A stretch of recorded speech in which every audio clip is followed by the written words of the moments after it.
carta de Paulo aos crentes na Galácia, também conhecido como a Carta da Liberdade. Por que Carta da Liberdade, pastor Sinésio? Porque quando Paulo decide escrever essa carta, que também é conhecida como a Carta Circular, não é uma igreja em definitivo, ele escreve às igrejas da província galaciana. Então, quando Paulo decide escrever essa carta, Paulo decide escrever essa carta na tentativa de preservar a igreja, e principalmente aqueles irmãos que já haviam, de forma efetiva, entregue ou feito uma aliança sólida com Cristo Jesus, aonde os fundamentos, a filosofia propriamente dita, o evangelho em sua essência, havia sido pregado, havia sido fundamentalmente exposto. E é claro, Paulo, como exímio expositor do evangelho, sem qualquer emendas, sem qualquer subterfúgio ou sofisma, Paulo fez com muita galhardia e com muito sucesso. E quando Paulo ouve que aquela igreja estava sendo solapada, aquela igreja estava sendo, portanto, vítima e alvo de muitas heresias daquela época, principalmente por parte de um grupo conhecido como os gnósticos. O gnosticismo estava sutilmente adentrando naquela igreja, mas não apenas isso, havia uma outra parte quase que imperceptível, que era a parte dos judaizantes. Alguns que haviam, aspas, se convertido ao evangelho, em parte, é o chamado converso racional. Isto é, aquele que não se entrega, ou aquele que tenta racionalizar a vida no evangelho. A palavra melhor empregada é racionalizar, entregar por parte. Então, alguns daqueles que faziam parte da comunidade judaica haviam entregue a sua vida em parte. Eles não entregaram totalmente. Não eram cristãos autênticos. De modo que aos demais que haviam entregue a sua vida de fato, eles começaram a rodear e a perseguir esses irmãos para que eles abandonassem aquilo que havia sido ensinado pelo apóstolo Paulo. Ou seja, o evangelho, a salvação propriamente dita, ela não era efetivamente utilizada ou vivida a partir daqueles princípios que Paulo havia estabelecido, que Paulo havia pregado, ministrado, não. Mas que eles pudessem também, para uma espécie de adendo, uma espécie de, com o objetivo de corroborar o evangelho, a graça propriamente dita, eles pudessem, portanto, observar alguns pontos essenciais da lei. E com isso eles começavam a perseguir os cristãos de forma velada e outros casos de forma mais efetiva e aberta. No capítulo 2 da própria carta em que estamos fazendo menção, no versículo de número 11, vai mostrar um fato clássico, muito conhecido de todos nós. Foi quando Paulo repreende a Pedro na cara. Pedro havia sido enviado pela igreja em Jerusalém, cujo pastor naquela época era Tiago. Havia umas colunas, Pedro, João e Tiago, Tiago, João e Pedro, enfim, eram as colunas da igreja de Jerusalém. Eles estavam cuidando da igreja em Jerusalém, e Paulo estava numa região pagã, a conhecida região de Antioquia, pregando para os gentios. E lá em Jerusalém ouviu-se um burburinho, testemunhos fortes acerca de um tal Paulo, que se dizia apóstolo, e isso caiu no ouvido da igreja em Jerusalém. Até que os senhores e as senhoras conhecem o concílio, cujo qual foi estabelecido para que Paulo fosse, de certa forma, sabatinado em relação ao seu ministério propriamente dito. Enfim, agora a igreja envia uma comitiva inicial, e essa comitiva ela é liderada por Pedro. E Pedro vai de forma prévia, e portanto está lá Pedro conversando com os irmãos, ouvindo, vendo, testemunhando, fazendo portanto aquele supervisionamento. ele senta com os irmãos gentios, come, brinca, enfim, estão em comunidade. Para surpresa de Pedro, de repente vem se aproximando agora a comitiva de Jerusalém, liderada por Tiago. E quando ele vê que a comitiva de Jerusalém, liderada por Tiago, vai se aproximando, ele levanta-se da mesa. Ele levanta-se da comunhão, aonde está com os irmãos gentios, os da incircuncisão, e vai se levantando aos pouquinhos e vai se distanciando dos irmãos. O apóstolo Paulo, ele percebe, Paulo tinha um olhar clínico, Paulo tinha todo um know-how de percepção, tanto intelectual como espiritual, e os senhores sabem bem disso.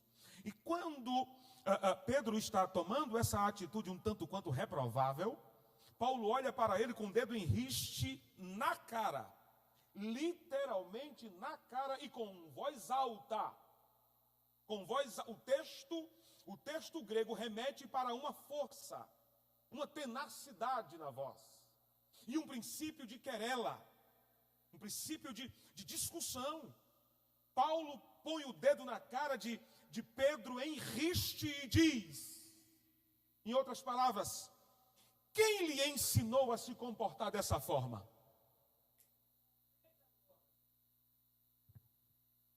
Como assim? Não estou entendendo nada. Você é gentil, melhor, você é judeu, vive como gentil, quer cobrar o gentil que viva como judeu?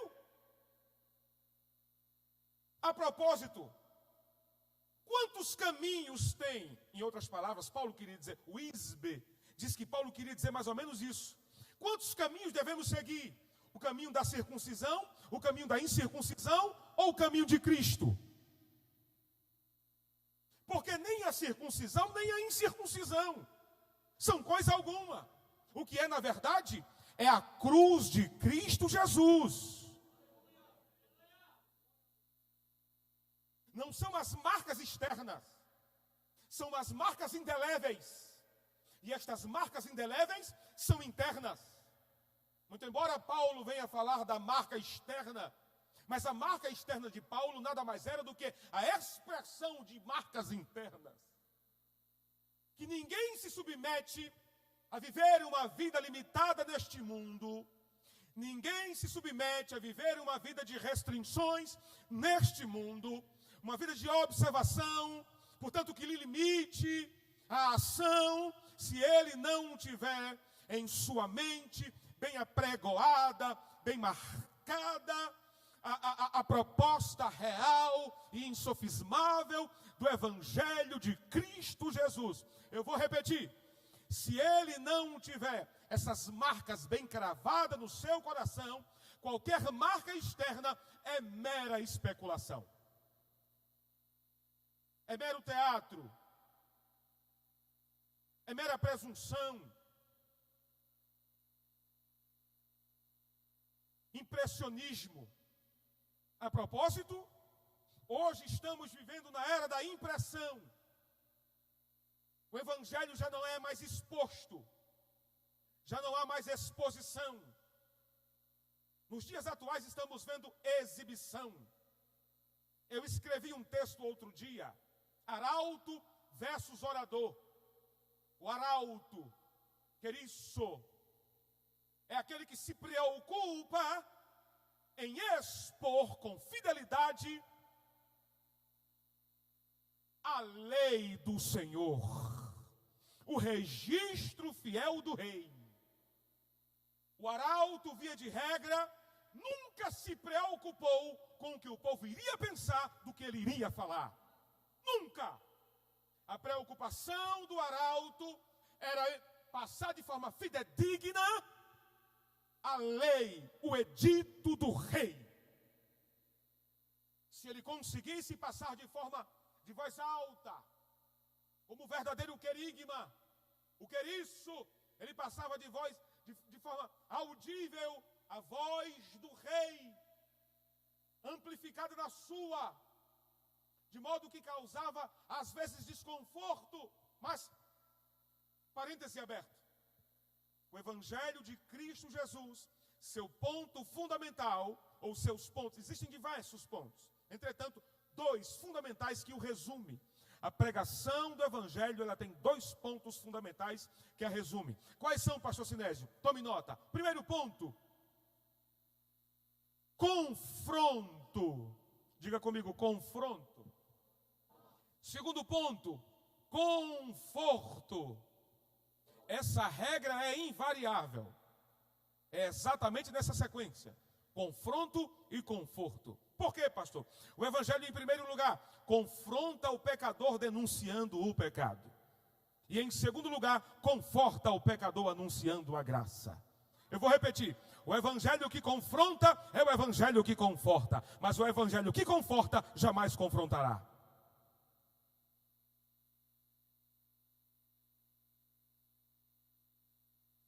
Apenas os que foram salvos em Cristo Jesus, e tem esse Evangelho que um dia o confrontou, em seu coração, ele se dispõe a reproduzir com fidelidade este Evangelho que o confrontou, para confrontar a outrem, para que essas pessoas que estão sendo confrontadas aonde nós estávamos, possam desfrutar do que hoje nós desfrutamos.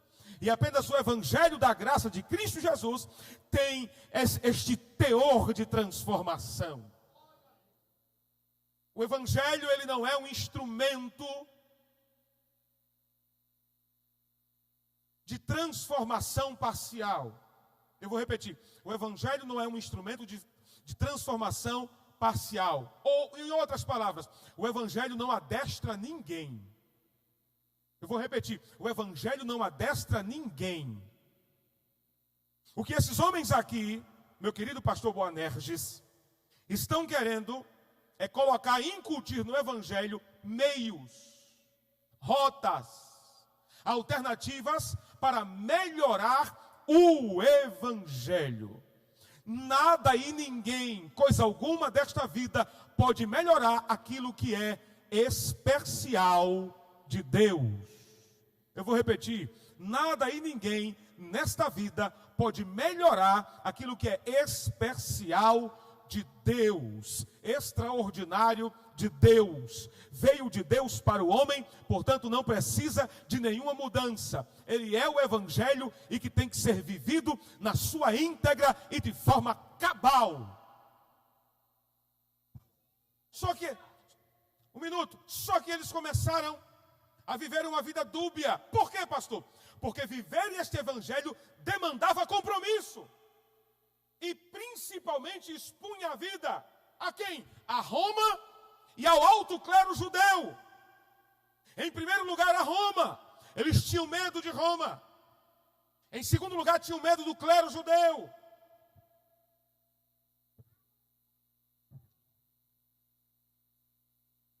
Relegar a cruz era estar aparentemente preservado. Eu aceito o Evangelho, mas permaneço observando a lei. Eu estou em Cristo, caminhando para o céu, mas também preservado dos rigores de Roma e bem como dos judeus. Ah, não, gente. Era exatamente isso que eles queriam. Era que os judeus observassem aquilo que eles observavam, os judaizantes. Observavam ou observassem o que eles observavam.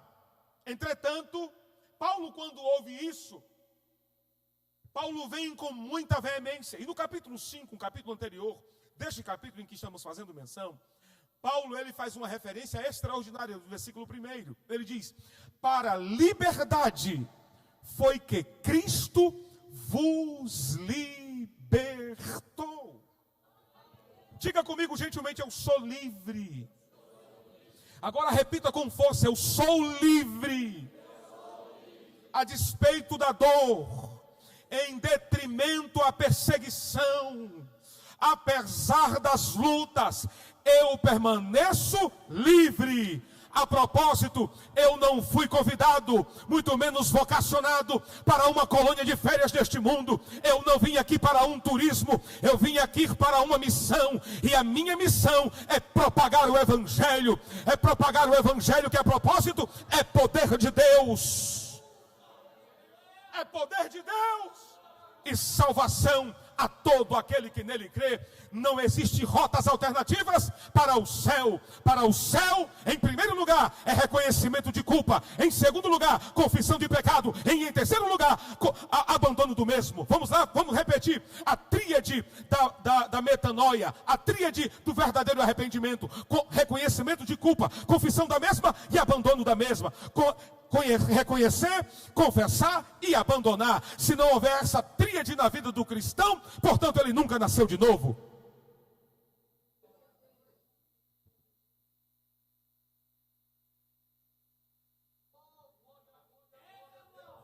Eu não gosto de utilizar desses nomes, esses codinomes, essas nomenclaturas, mas eu vou utilizar uma hoje.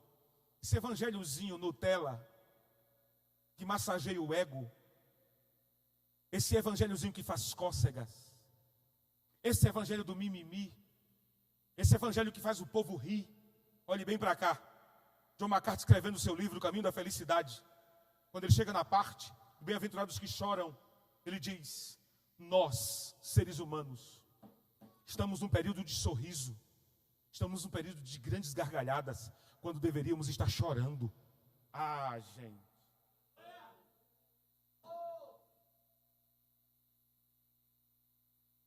Muita gente rolando no chão, gargalhando com esse sistema corrupto e corruptor. Evangelho que não mostra o homem por dentro, que não pressiona o interruptor do esclarecimento. A casa permanece escura. Vamos chegar nas marcas. A casa permanece escura, não há mudança. O evangelho transforma o homem de cima para baixo e de dentro para fora. Eu vou repetir: o evangelho transforma o homem de cima para baixo e de dentro para fora. A chamada força centrípeta e a força centrífuga. Aleluia!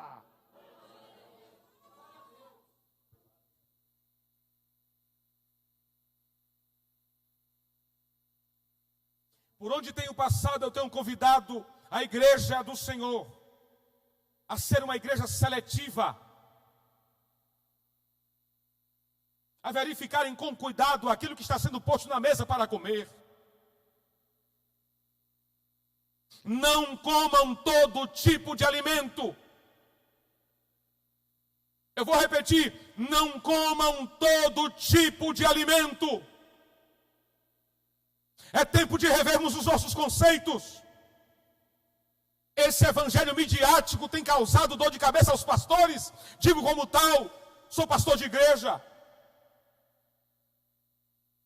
O número de desigrejados tem aumentado vertiginosamente.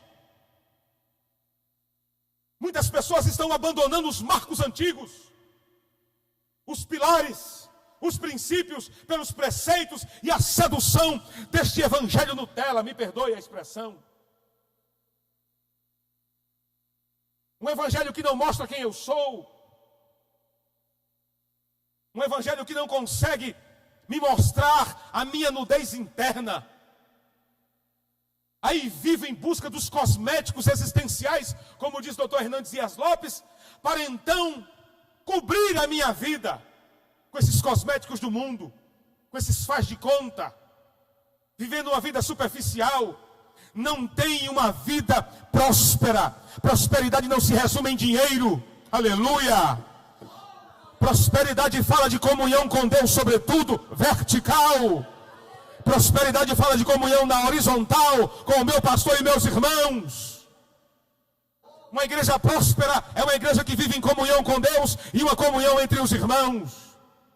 Uma igreja próspera é uma igreja que cresce em todas as dimensões, sobretudo para cima e para baixo. Ai, pastor, para cima e para baixo? Sim, cresce na comunhão com Deus e cresce na substância de sua raiz. É uma igreja que ora, é uma igreja que chora, é uma igreja que clama, é uma igreja que sente a dor do irmão. Capítulo 6, versículo 1 da carta em que estamos fazendo menção. Não é uma igreja que olha de lado, olha por sobre os ombros, nem muito menos aponta o dedo em riste, acusando a coisa do tipo. Pelo contrário, de que temos que nos queixar, senão dos nossos próprios pecados? Nada merecemos, mas temos o que temos, porque Ele é o que é. Apesar dos deméritos, somos o que somos, pela graça de Cristo Jesus, que nos inseriu neste amor.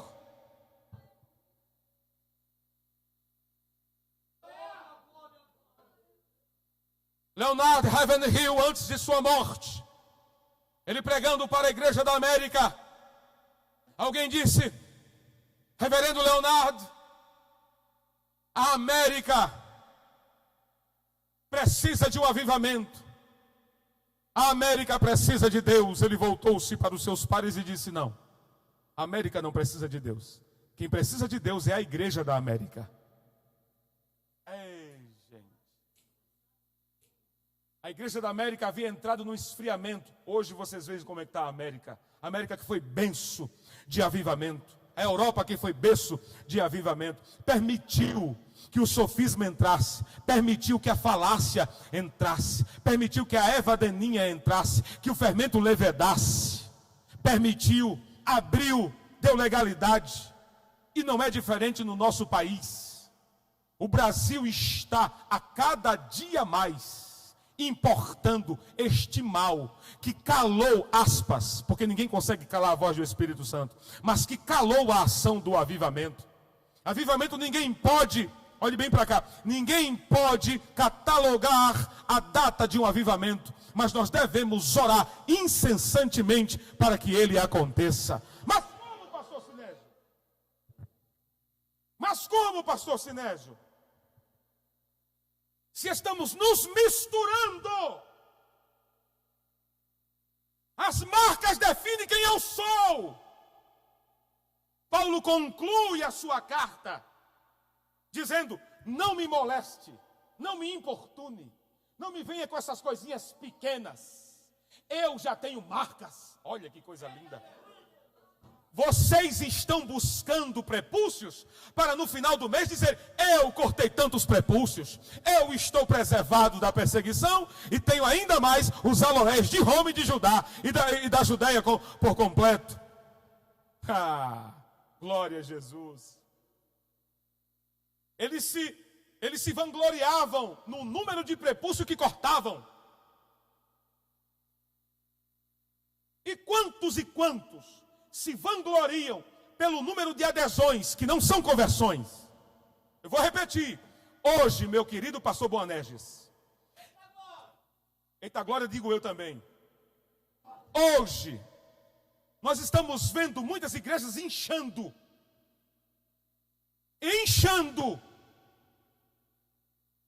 Muitas igrejas cheias de pessoas vazias. Eu vou repetir. Igrejas cheias de pessoas vazias. Não sou contra a quantidade. Não, jamais. Eu seria contra o evangelho se eu não fosse a favor da quantidade. Ide por todo pregai o evangelho a toda a. Então quantidade está dentro do contexto. O problema não é a quantidade, é uma quantidade sem qualidade. A qualidade gera a quantidade. Eu nunca irei falar do meu pastor se eu não ver nele qualidade. É a igreja que vê nele qualidade. Qualidade no púlpito, qualidade no louvor, qualidade na comunhão, qualidade no serviço, qualidade no ofertório. Aleluia! Aí a igreja vai passando qualidade. Mensageiros de Cristo. Rapaz, vamos para Mensageiros de Cristo. Por que eu devo ir para lá? Quem aqui já leu Igreja com Propósito? Quem aqui já leu? De Rick Warren. Quem já leu aqui? Pronto. Então o senhor já sabe o que eu estou falando. Estou citando ele. Ninguém vai convidar para uma igreja se essa igreja não tiver marcas. E essas marcas precisam ser de qualidade. Pessoal da orquestra aqui, vocês acham que essa orquestra é de qualidade? Sim ou não? Isso. Então essa orquestra aqui pode convidar a quantidade? Pode ou não pode?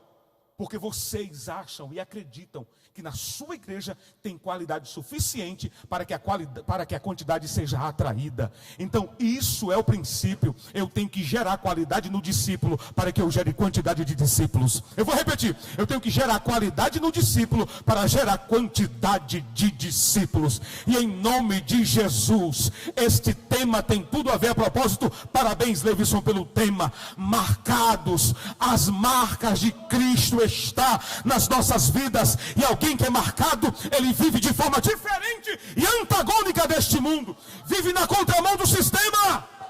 Pastor, todos fazem, exceto você.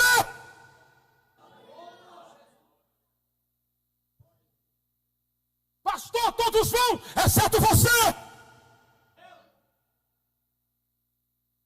Todos fazem, exceto você. Todos têm, exceto você. Nós não somos terra da terra. Nós não somos mundo do mundo. Nós somos sal da terra e luz do mundo.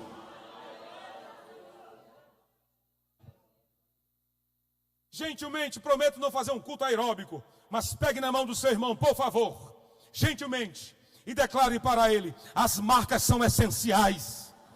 Porque as marcas não lhe mostram, mas mostram quem está em você. Paulo disse: as marcas não são minhas. Oh, glória! Aleluia! Eu apenas carrego, porque as marcas são de Cristo. Eu decidi sofrer como ele sofreu. Aleluia! Glória!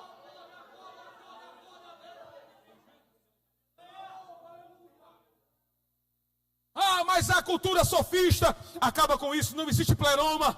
Não existe uma forma cuja qual nós vamos adquirir um conhecimento tal para sermos inseridos nessa dimensão do pleroma, para sermos aceitos na eternidade. Não, o Evangelho já fez isso. Aos Efésios ele diz: nós fomos abençoados com toda sorte de bênção nas regiões celestiais. Agora olhe bem para cá. Você está aqui, mas não é daqui. Você já está numa dimensão diferenciada. Ah não, pastor, eu estou aqui. Quem está aqui é o corpo, irmão. Capítulo 6, aos Romanos. O corpo é instrumento da alma. O corpo é instrumento da natureza. Se a natureza, ela transformou, o corpo agora vai ser destruído com a nova vida.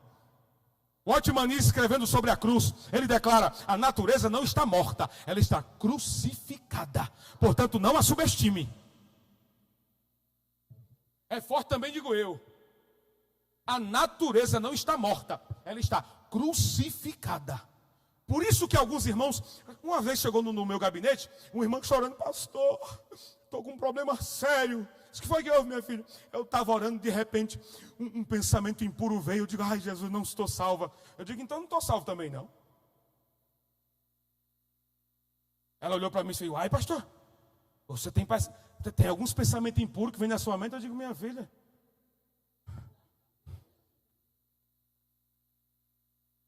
a minha natureza também é caída, não é só a tua não.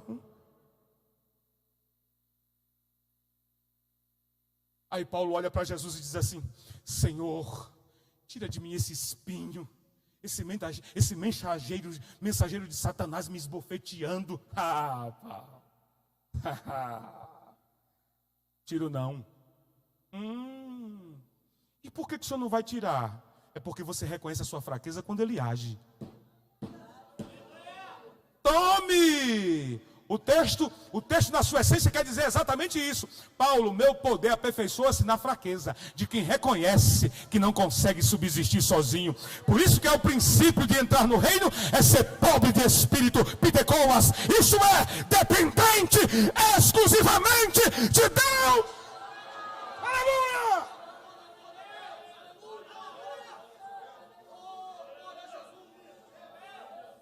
Diga não para esse evangelho midiático. Diga não por esse evangelho antropocêntrico, onde nós somos o centro de Cristo. Conversa é essa, onde nós somos o ponto fraco de Deus. Deus não tem ponto fraco.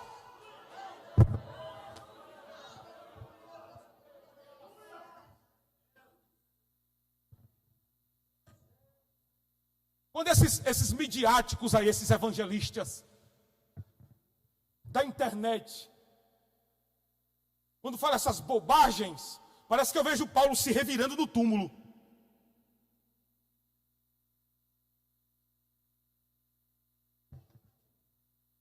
Aí o outro diz assim: eu vou lhe mostrar uma Bíblia que você nunca leu. Eu digo: pronto, é o álcool.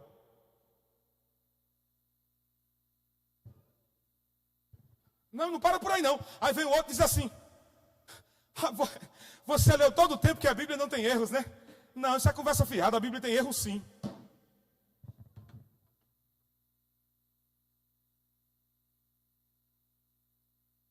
Quem aqui estuda teologia? Claro, todos estudam, segundo o saudoso Sproul, todos nós somos teólogos por estudar a Bíblia. Mas aqueles que estudam sistematicamente, por favor. Pois bem, os senhores aceitam isso? Meu pastor, não. Sempre está na Disney.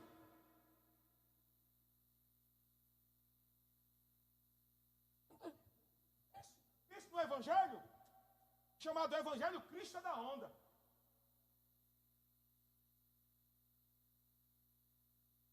Cara, gente, francamente, está lá, ó. Londres. Pense numa missão. Pense numa missão.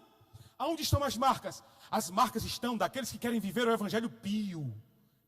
O que é isso, pastor? O Evangelho na íntegra. Paulo diz: aquele que deseja viver o Evangelho íntegro, pio, padecerá perseguições.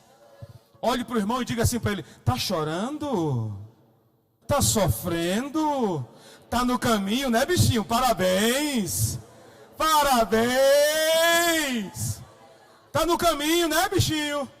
Parabéns! John Wesley estava terminando de pregar um de seus sermões. Primeiro ponto ainda, gente.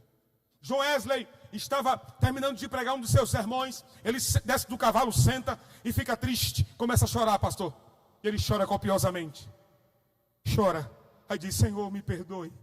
Agora eu te peço, reveles o meu pecado. Reveles o meu pecado. Pastor João Wesley parou, desceu do seu cavalo para orar. E pediu a Deus que o revelasse o seu pecado. Por quê, pastor Sinésio? Porque ninguém na cidade em que ele estava evangelizando estava o perseguindo. Ninguém o perseguia. Aí ele disse: Senhor, tornei-me o pregador da conveniência. Aonde eu errei? Os meus sermões já não mais confrontam. Quando ele termina de orar, um camarada do alto do monte com um rebolo de pedra. Quem já ouviu falar de rebolo de pedra? Isso aqui é nordestino, viu?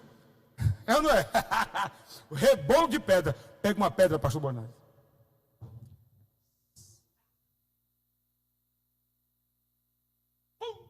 A pedra rente ao nariz. De John Wesley. Aí ele olha, a pedra, ele olha para o camarada apontando, diz: vai para lá, perturbador. Ele diz: glórias te dou, ó Pai.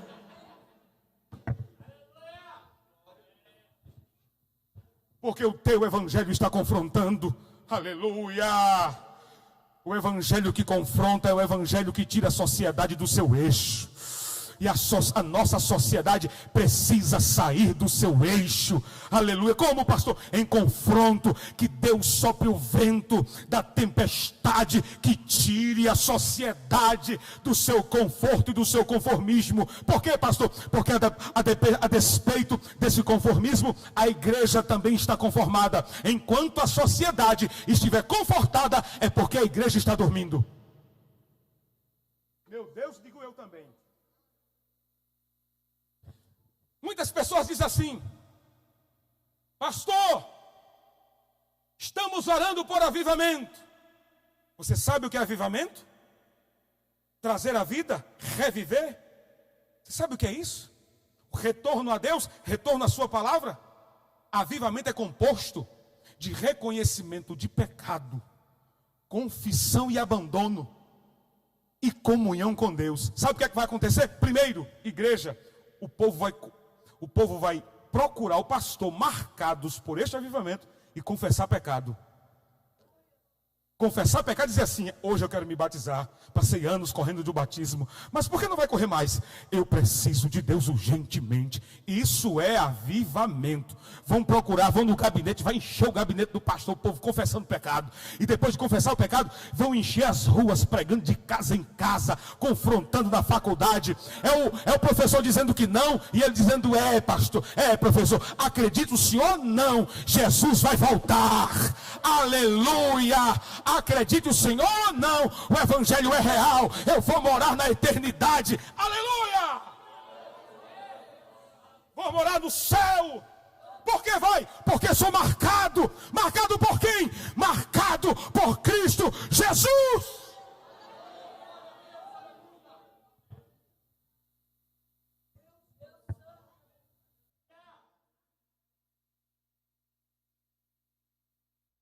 Não sei se essa noite eu não atendi, eu superei as expectativas. Mas eu vim com o coração ardendo para lhe falar. O Evangelho é o Evangelho que transforma. O Evangelho, ele não, absolutamente não, causa transformações superficiais em ninguém. Uma vez que foi transformado a sua vida, jamais será a mesma. Paulo, olhe para cá, para continuarmos e irmos para encerrar essa reflexão. Paulo decidiu abrir mão de todo um know-how, de prestígio, de conhecimento e aconselho que ele tinha na sociedade. Mas antes que isso acontecesse, ele ficou cego, pastor. Aí algumas pessoas não entendem por que dessa ideia.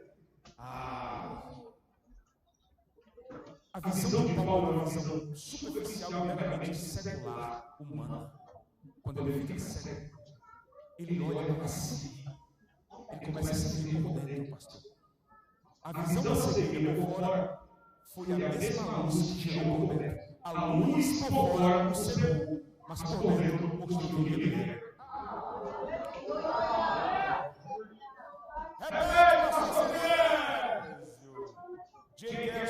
Ele fala que a luz que o cegou foi a luz que o iluminou.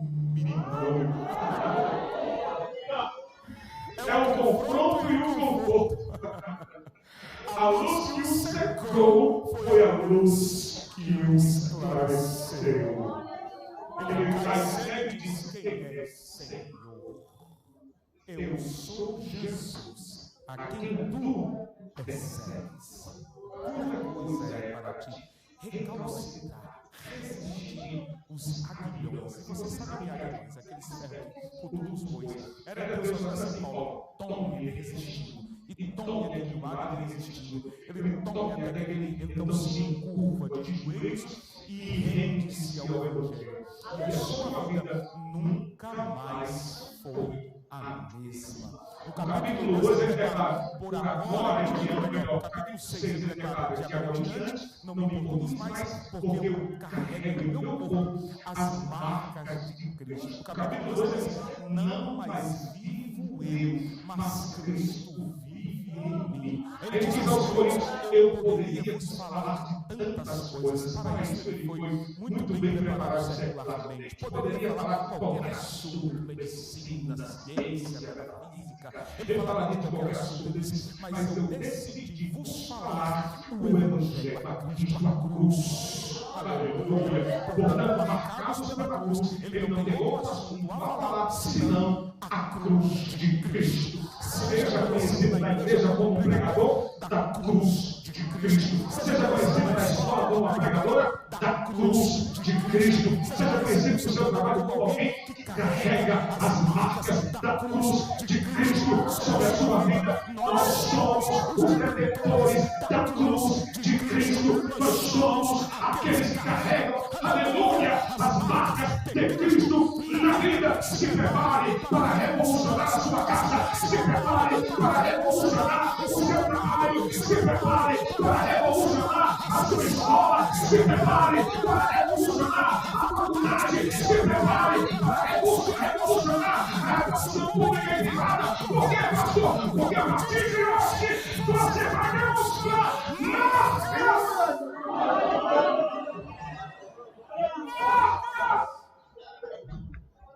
Se despoje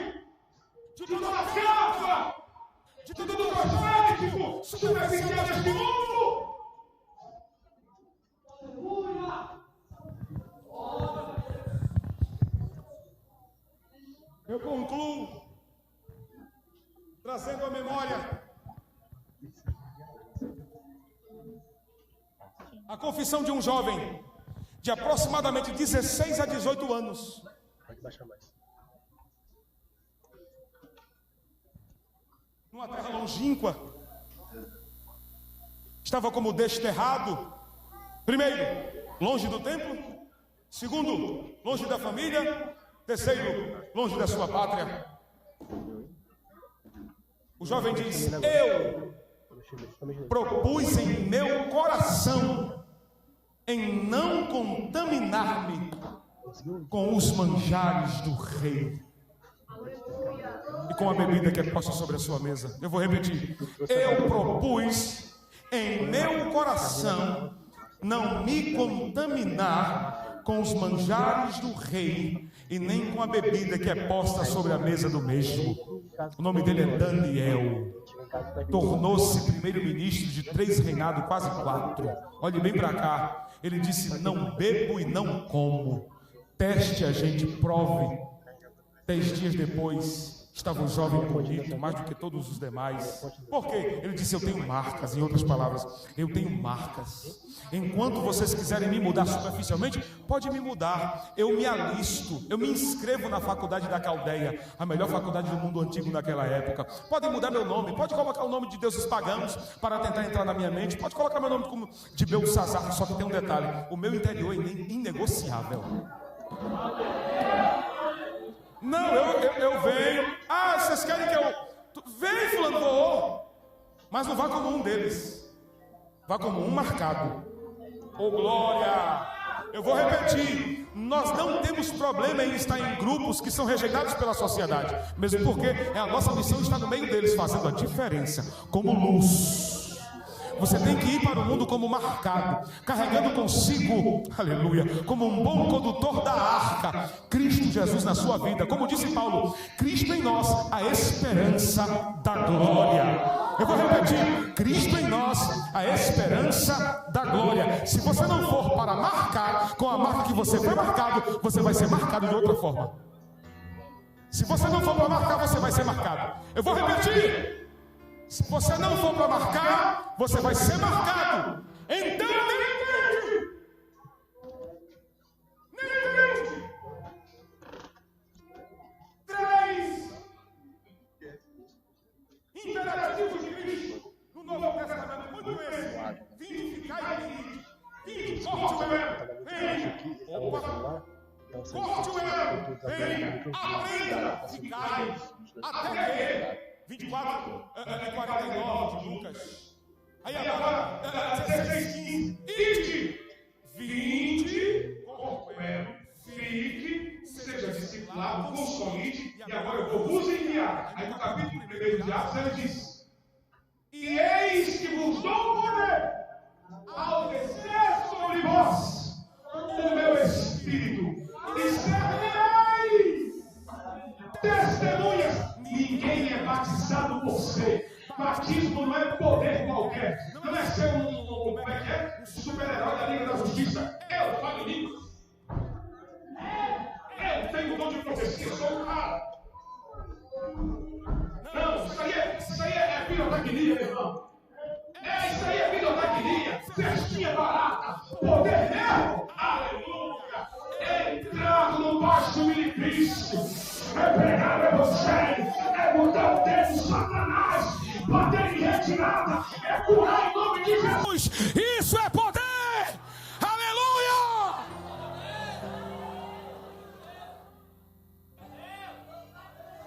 Fazer festinha, rodopiar aqui é muito bom. Vai rodopiar lá no antro do inferno.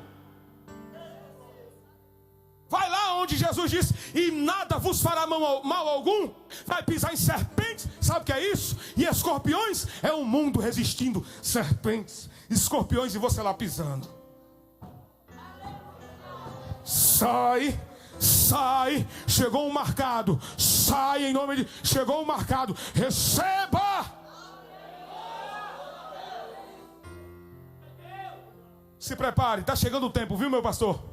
Se prepare, está chegando o tempo da igreja voltar a ser missionária, robusta. Vai vir gente assim dizer para o pastor: pastor, eu nunca fiz missões, mas está um camarada aqui que quer ajudar na missão.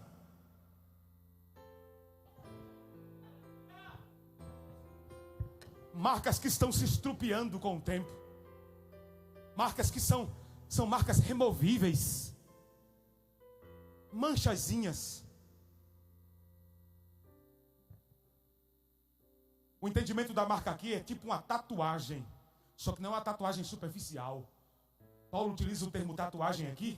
Tatuagem interna que ninguém pode tirar. Ei, glória. Paulo estava dizendo assim: eu fui tatuado no coração. Ei, glória. Glória. Não vai ficar chateado com o pastor Sinésio não, viu? Você que está querendo tatuar a carne, tatue o seu coração. Eu vou repetir, você que está querendo mostrar o seu corpo, vai botar a tatuazinha para mostrar o seu corpo, vai mostrar o seu coração pulsando pelo Evangelho? Não vem dizer que eu estou causando problema não. Quer marcar-se? Marque-se com a cruz. Aleluia! Mostre para o mundo a diferença. Mostre que você não é daqui e aqui não vai ficar. Aleluia!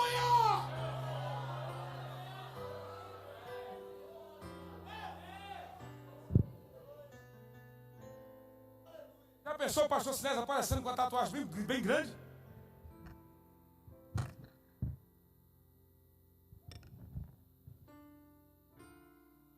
A cruz de Cristo bem aqui.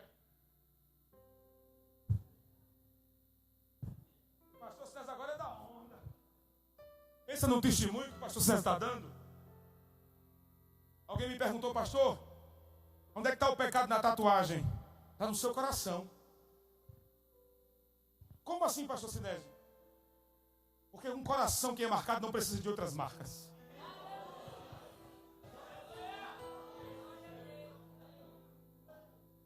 Repete, pastor Sinésio: um coração que é marcado não precisa de outras marcas. Me diga o efeito da tatuagem, se não for apenas superficial e vaidade.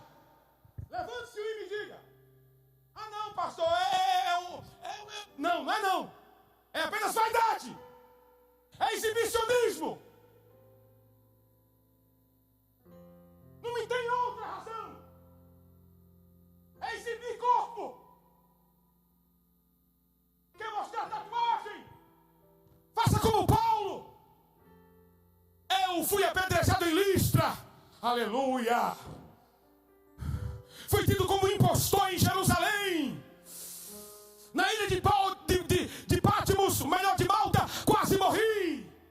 A víbora pegou em minha mão, venenosíssima. Mas as marcas ficaram, porque o Evangelho de Cristo Jesus corre em minhas veias. Nada contra a quem tem tatuagem que já veio do mundo dessa forma. Mas você que está aqui, está querendo imitar o mundo, pare com isso. Tem outras formas.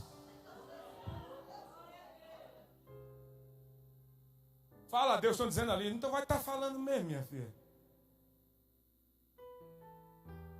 Não estava nem no sermão. Isso aqui foi acrescentado, viu? Então vamos parar, porque pregador se empolga. Diga comigo: eu quero ser diferente e fazer a diferença. Deus me deu uma frase pregando agora em Tocantins, num congresso um seminário de santificação. Ser santo, decore essa frase.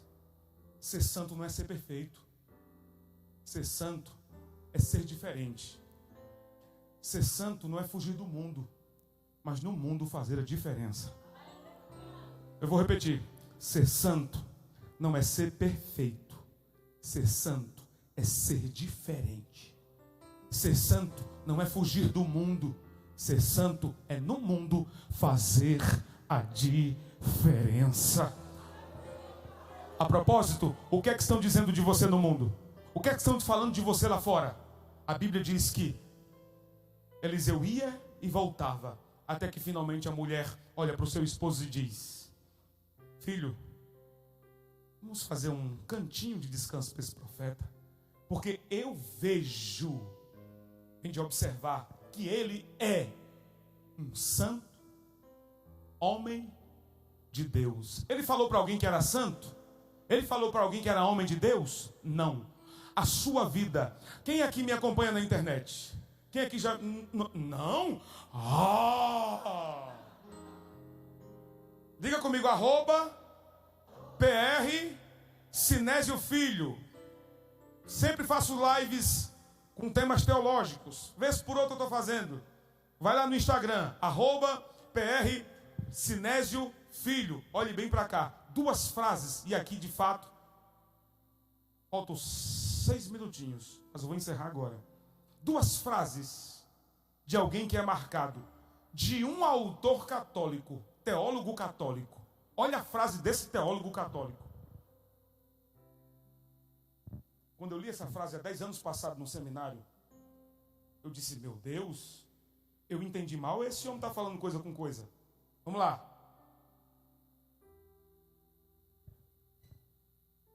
Pregue o evangelho. Diga comigo, pregue o evangelho. Em todo tempo. Se preciso for, use palavras.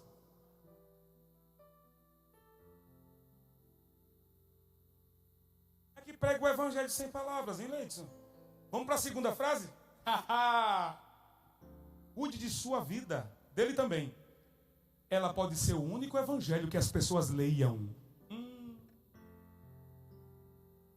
Tem gente que nunca teve acesso à Bíblia, mas tem acesso à sua vida, que é uma reprodução da Bíblia. Ai, gente. Pregue o evangelho em todo o tempo, se preciso for, use palavras. Cuide de sua vida, ela pode ser o evangelho que as pessoas, o único evangelho que as pessoas leiam. Olhe bem para mim, a sua vida fala muito mais do que suas palavras. O nosso comportamento fala mais estridente do que o nosso discurso, envolto de homilia, homilética, retórica. Ei, olhe bem para cá. Pode até persuadir, mas só o Espírito Santo é quem convence. Aleluia! Glória a Deus! A partir de hoje, a nossa vida vai ser mais e mais evidenciada como marcados por Cristo Jesus. Erga as suas 2 mãos, dê uma salva de palmas ao Senhor Jesus. Eu tenho as marcas de Cristo. Louvado seja Deus. Pastor, não sei pregar. Viva o que prega. Viva o evangelho. Pregue calado. Sua vida é um discurso. Quem já ouviu aqui aquela frase? Se fulano for para o céu do jeito que ele vai, eu também vou. Já ouviu? O outro ainda diz assim, se ele for para o céu desse jeito, eu vou dando estrelinha. Quem nessa noite aqui está afastado do evangelho? Tem alguém afastado? Levante a mão. Só para eu te conhecer. Tem alguém afastado do evangelho aqui? Só levante a mão. Pastor, estou afastado. Tem alguém afastado do evangelho? Levante sua mão que eu quero te conhecer. Tem alguém afastado do evangelho aqui? Uma pessoa ali. Tem mais alguém afastado do evangelho? Uma pessoa só. Não fique envergonhado, é só levantar a mão. Tem mais alguém afastado do evangelho? Não tem. Aonde? Deixa eu botar os óculos. Eu uso óculos e fico querendo... Sim, 2 pessoas. Mais alguém afastado do evangelho? 3 pessoas. Mais alguém afastado do evangelho? Falei ainda há pouco. Eu prego, mas quem convence é o Espírito Santo de Deus. Eu exponho, o meu trabalho é expor, e o dele é convencer o homem do pecado, da justiça e do juízo. Do pecado contra a incredulidade, da justiça em relação ao sacrifício de Cristo e do juízo em relação à morte efetiva de Satanás, sua destruição. Eu quero perguntar a essas 3 pessoas: vocês querem fazer uma aliança com Cristo hoje? Levante a mão. Uma pessoa. Outra pessoa. Quem mais? Eram 3 pessoas. Cadê a outra? Nós não vamos insistir. Eu não quero constranger vocês, até porque o pastor me deu até 9h30 e meu tempo acabou. Eu quero chamar vocês aqui, que eu quero orar por... Se eu me permite, presidente, orar. Se eu me permite, pastor Paulo, eu quero orar por vocês. Não fique constrangido, não. Tá bom? Vem aqui à frente, eu quero orar por vocês. Por favor, meu filho, não se constranja. Faça esse esforço de vir aqui. Eu quero orar por vocês. Em nome de Jesus. Venha. Isso. Venha. Pode vir. Isso, minha filha. Deus te abençoe. Uma salva de palmas ao Senhor Jesus.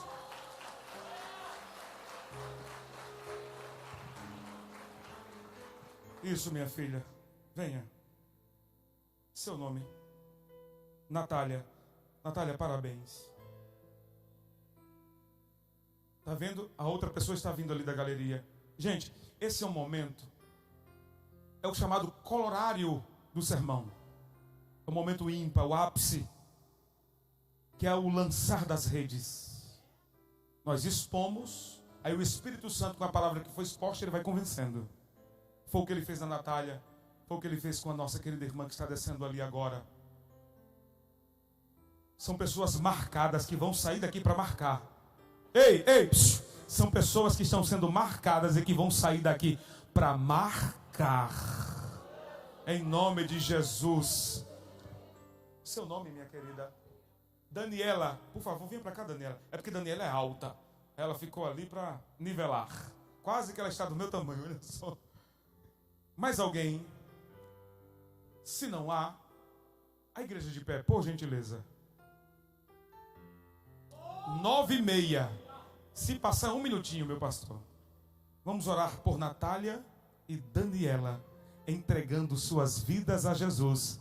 Elas foram marcadas e vão sair daqui para marcar outras vidas em nome de Jesus. Oremos. Pai, em nome de Jesus. Aqui estão tuas filhas, a Natália, a Daniela. Tu sabes o que elas passaram até chegar aqui. Os altos e baixos. As adversidades. Tu sabes o que fez com que elas abandonassem, voltassem atrás. Mas não era o que elas queriam. Na verdade, o que elas queriam, o aconchego da tua palavra, o aconchego do teu conselho, o aconchego do teu regaço, o aconchego do teu refrigério, cujo qual estão sentindo agora em seus corações, o bálsamo caindo sobre as suas vidas. Senhor, segure em suas mãos, firme seus passos. Senhor, evite que elas possam sair para um lado ou para o outro, ou voltar atrás, mas ao contrário disso, que elas sejam como estão, permaneçam marcadas e marcando outras vidas, na casa, na escola, na faculdade, aonde quer que elas possam ir ou estar, que a igreja, melhor dizendo o mundo, vejam elas como igreja marcadas. Aleluia!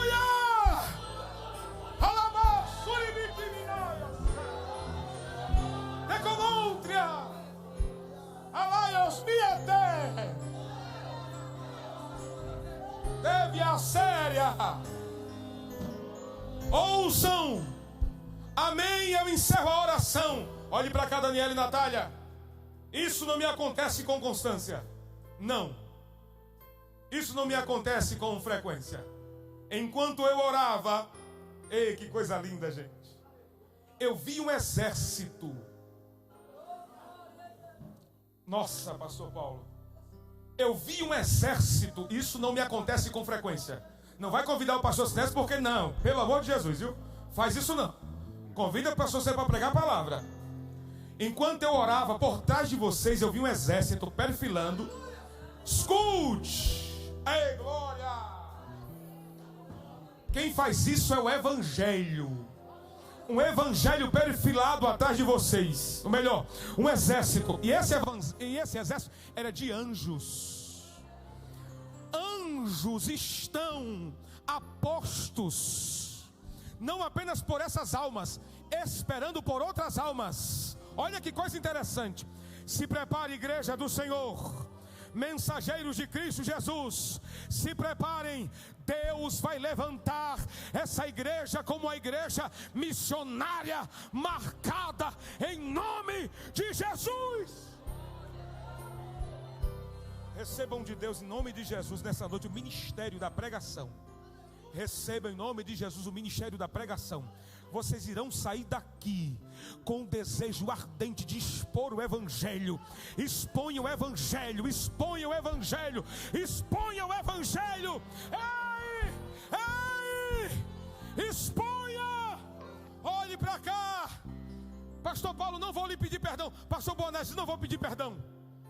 Por quê, pastor? Vocês têm que ouvir esse testemunho. Mude. Ele disse: Deus, faço um pacto contigo. E o pacto é: me ajude até o final da minha vida não dormir. Ei, glória! Antes da meia-noite, sem que eu evangelize para uma alma. Se eu fizer, mate-me.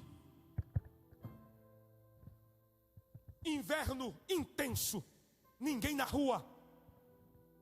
Mude não conseguia sair, o frio intenso. Ele abre a porta. Senhor, não tem ninguém na rua. E o pacto? Para quem eu vou pregar? 10 horas da noite, ele sai na rua, procurando uma alma para evangelizar. 10h30, Senhor, vai dar meia-noite. Eu não posso dormir. Se eu dormir sem evangelizar, me mate.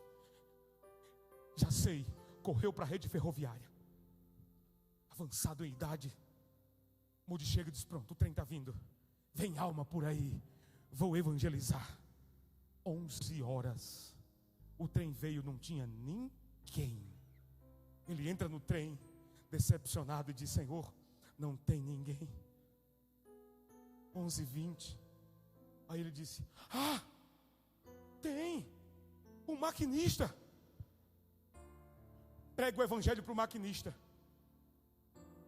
Para na próxima parada, Moody desce. Não tem mais trem voltando. Ele caminha 3 horas. De meia-noite às 3 da manhã ele chega em casa. Mas ele dorme tranquilo porque pregou para uma alma. Quando ele dorme com o corpo todo doído do frio que ele suportou, 7 horas da manhã, 6 para 7 horas ele acorda. O noticiário: o trem descarrilou. Ninguém morreu, exceto não tinha ninguém, só tinha o maquinista. Ele dobra o joelho e diz: obrigado, Senhor, porque aquele maquinista ouviu a tua voz e está no céu, porque ele aceitou a Jesus. Oh, glória! Se é para o Senhor, pode ser mais forte. Pregue o evangelho. Você é marcado, rapaz, em nome de Jesus.